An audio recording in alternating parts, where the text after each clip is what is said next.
10 hari kedua sudah mulai membesar masjidnya, ya. Karena jamaahnya berkurang jadi masjid tambah besar, ya. 10 hari ketiga tambah lebar masjid itu, kan, gitu, ya. Karena jamaahnya pindah ke pasar, kan, gitu, ya. Nah ini padahal kebalik, ya. Seharusnya di 10 hari terakhir itu kita sudah fokus ibadah. Kembali ke masalah utamanya. Kenapa perlu persiapan harta jauh-jauh hari? Supaya di bulan Ramadan kita sudah fokus ibadah. Yang kedua, alasan kenapa persiapan harta, supaya di bulan Ramadan, ya, kita bisa memaksimalkan, ya, harta kita untuk banyak infak dan sedekah, ya. Jadi berkesempatan melakukan banyak amal soleh dengan harta kita, ya. Karena infak sedekah di bulan Ramadan dan semua ibadah yang lainnya itu pahalanya dilipat gandakan oleh Allah Subhanahu wa taala. Baik, itu secara keseluruhan itu persiapan yang kita lakukan.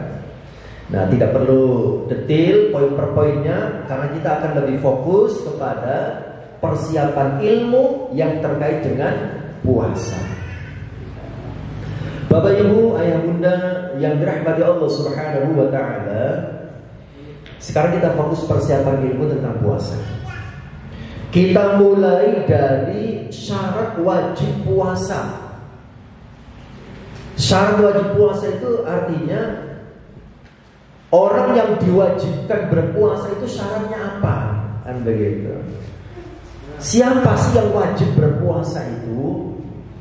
Nah, supaya kita tidak emosi pada saat kita melihat ada orang kok gak puasa, barangkali tidak memenuhi syarat untuk wajib puasa, kan begitu ya.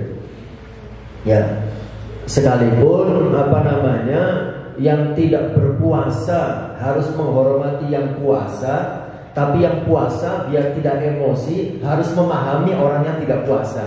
Apalagi dulu kan sempat rame ya, orang puasa itu harus menghormati yang tidak puasa, gitu ya. Itu beberapa tahun yang lalu pernah ada statement begitu, kebalik-balik. Oke, syarat wajib puasa itu apa? Pertama, orang yang wajib berpuasa itu harus beragama Islam. Harus Islam, ya. Makanya perintahnya kan ya ayyuhalladzina amanu, bukan ya ayyuhannas, kan begitu ya. Kalau ya ayyuhannas itu berarti seluruh manusia apapun agamanya. Tapi kalau sudah ya ayyuhalladzina amanu berarti hanya orang-orang yang beriman, ya. Jadi syaratnya pertama harus Islam. Jadi kalau jenengan seumpama di jalan melihat ada orang kok gak puasa, kita harus husnudzon, mungkin agamanya bukan Islam, yang begitu ya. Sehingga kita tidak perlu emosi. Oh, bukan Islam, ya wajar gak puasa. Itu syarat yang pertama. Syarat yang kedua adalah baligh, ya. Sudah baligh. Kalau jenengan lihat ada orang Islam kok gak puasa, mungkin belum balik, kan begitu ya. Oh, belum balik gitu kan begitu ya. Mungkin belum balik. Jadi kita gak emosi, kan begitu ya. Atau jenengan tahu gimana belum balik, kumisen kok gak balik, kan begitu ya. Bisa jadi syarat ketiga tidak terpenuhi. Apa syarat ketiga itu? Berakal sehat. Mungkin gendeng, kan begitu ya. Kita tahu dia itu agamanya Islam. Kita tahu dia sudah balik, ngomong udah kumisen kok, tapi kok gak poso, mungkin gendeng, kan begitu ya. Wong gendeng itu gak wajib poso, kan begitu ya. Karena hanya berakal sehat, gitu ya. Nah, jadi kita gak usah emosi kalau ada orang kita tahu agamanya Islam, kita tahu sudah balik, kan begitu. Kok gak poso, gendeng berarti, kan begitu ya. Karena orang gila tidak wajib puasa, ya. Jadi syaratnya berakal. Yang keempat, syarat wajibnya puasa, kita tahu dia Islam, kita tahu dia balik, kita tahu dia berakal sehat. Mungkin syarat keempat tidak terpenuhi. Badannya sehat, kuat untuk berpuasa.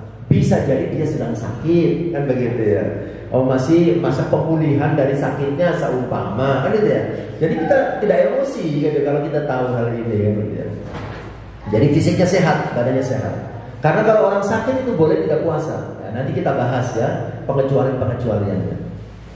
Kemudian yang kelima, ya, syarat wajib puasa itu adalah mukim. Mukim itu artinya bukan musafir, ya, tidak sedang bepergian. Jadi kalau jenengan lihat ada orang pakai peci atau pakai jilbab, lah nggak poso, mungkin musafir, kan begitu ya. Ya, jadi kita husnudzon terus gitu ya. Mungkin musafir. Nanti kita bahas musafir boleh tidak puasa itu syarat dan ketentuannya apa? Syarat yang terakhir, syarat wajib puasa ini khusus bagi panjenengan ya para wanita. Syarat yang terakhir yang keenam, tidak sedang haid atau nifas, gitu ya. Karena kalau sedang haid dan nifas itu bukan hanya boleh tidak berpuasa, tapi haram berpuasa, kan begitu ya. Oke, itu ya syarat wajib puasa. Nah, berdasarkan syarat wajib puasa tadi, akhirnya muncul pengecualian. Ya. Karena dalam kaidah fikih itu ada kalimat inna likulli qaidah mustasnayat. Ya.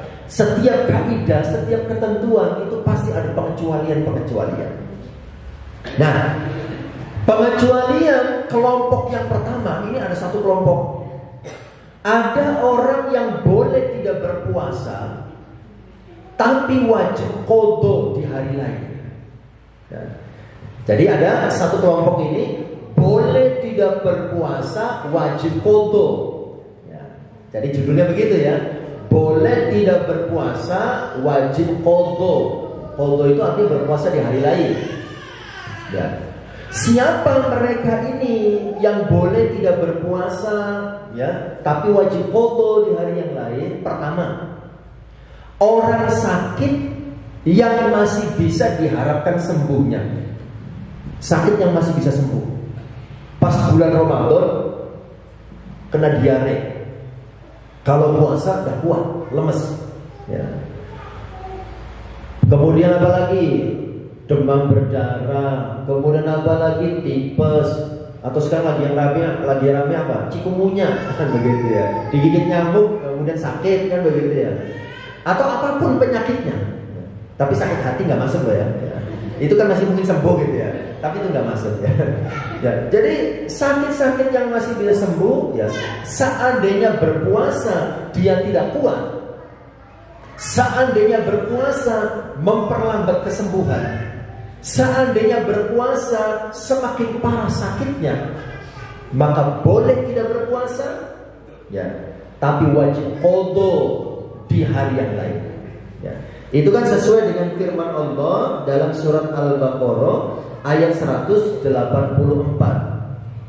dan juga 185 juga ada sama. Faman kana minkum maridun aw ala safarin fa'iddatun min ayyamin ukhra.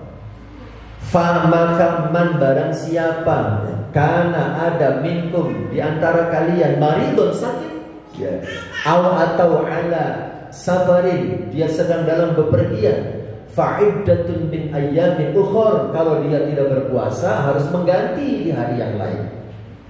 Ya. Itu ya sakit yang masih bisa diharapkan sembuhnya ya. Kemudian yang kedua musafir ya. Orang yang bepergian itu boleh tidak berpuasa, tapi ada syarat dan ketentuannya ya. Jumhur ulama menjelaskan seorang musafir boleh tidak berpuasa itu ya, kalau jarak tempuhnya, jarak tempuh perjalanannya itu minimal 85 km. Ya, 85 km. Pare sini, Pak Polis berapa kilometer Pak Polis? 40 sampai 50 ya? Oh, enggak nyampe 85. Nah, itu belum termasuk musafir. Jenengan mau ada pertemuan di Pare, lah di Buran mampir bakso kan begitu ya. Ditanya, "Oh, jenengan boten poso?" Musafir kan gitu. Nah, itu enggak masuk gitu. Minimal 85 km. Ya. Jarak tempuhnya gitu ya. Itu boleh tidak berpuasa. Nah, yang menarik Bapak Ibu, ayah bunda yang dirahmati Allah, ya. Musafir itu antara berpuasa dengan tidak berpuasa itu justru lebih utama, lebih baik tidak berpuasa. Ya. Sekalipun kalau berpuasa tetap sah puasanya, gitu ya, tetap berpahala, gitu ya, dan tidak berdosa. Tapi kalau tidak berpuasa itu lebih baik. Ya. Kenapa? Karena nah ini saya baca dalam fatwa Syekh bin Baz dari Saudi, gitu ya. Ya. Di sini dijelaskan sebuah hadis Rasulullah, beliau mengutip hadis Rasulullah, "Innallaha yuhibbu an tu'ta rukhsahu kama yakrahu an tu'ta ma'siyatuhu." Sesungguhnya Allah itu lebih senang kalau kelonggaran-kelonggarannya dikerjakan. Itu kan rukhsah, kelonggaran dari Allah Subhanahu wa taala. Gitu ya. Allah lebih suka kalau kelonggaran itu digunakan.